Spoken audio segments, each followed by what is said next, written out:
Niya kita karon diri sa munisipyo sa Imelda, sakop sa lalawigan sa Zamboanga, Sibugay, diin gipaygayon ang cash assistance distribution alang sa pamilya nga naapektuhan sa baguay nga pagbaha.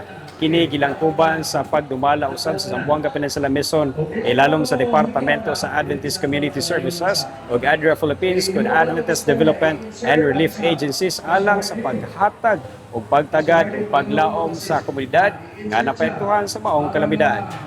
Kalipay ug paglaom ang makita sa panagway sa mga katawhan sa lumulupyo sa lungsod sa Imelda, Zamboanga, Sibugay, pinaagi sa cash assistance distribution human na sinati ang bagyong Inday. Diin ginatos ka mga puloy-anan ang naapektuhan sa maong kalamidad.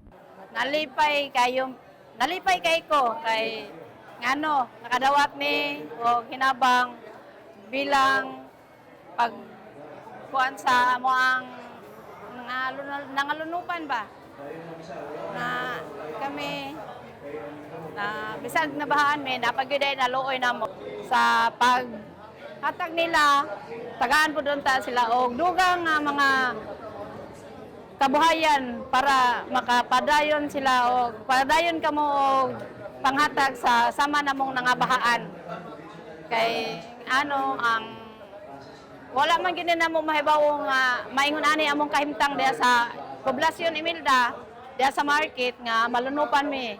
Ang tabang pinansal gipasiugdahan kini sa Adventist Development and Relief Agency kun ADRA Philippines uban ang Departamento sa Adventist Community Services sa Zamboanga Peninsula Mission. Ang pag-apod-apod sa maong tabang pinansal gihimo pinaagi sa hapsay nga validation ug assessment uban sa kooperasyon sa local government unit ug ang ahensya sa DILG aron masiguro nga ang tabang makaabot sa mga tinuod nga nanginahanglan. Currently, ubay-ubay ang gasuffer karon tungod sa pagbaha. Ubay-ubay ang mga tawong nagsuffer sa calamity nga miigo.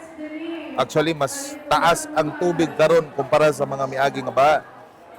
We really appreciate po yung mabtikon nga tabang sama ni ining grupo ninyo sa ADRA Philippines. Nagapasalamat ang local government tungod sa inyong effort nga tabangan ang atong mga katawhan sa lungsod sa Imelda. O hinaot na mapadayon nato kini aron mapanghimuslan dili lamang sa katawhan sa Imelda kundi sa tanang mga katawhan sa tibuok nasod sa Pilipinas. Dili nato malikayan nga adunay posibilidad nga mobalik pa ang ingon niini nga kalamidad, ang ingon niini nga mga trahedya.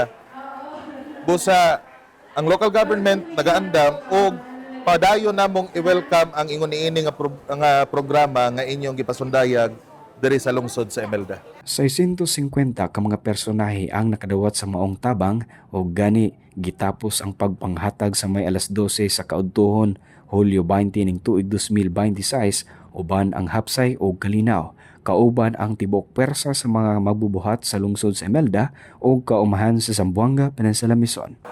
Ang kalamidad mahimong makaguba sa panimalay apan dili kini maoy babag alang sa pagwagtang sa atong paglaom kung adunay mga katawhan nga andam mobiba ug magtinabangay. James Tagapan Maglangit alang sa MISPA Live News and Commentary.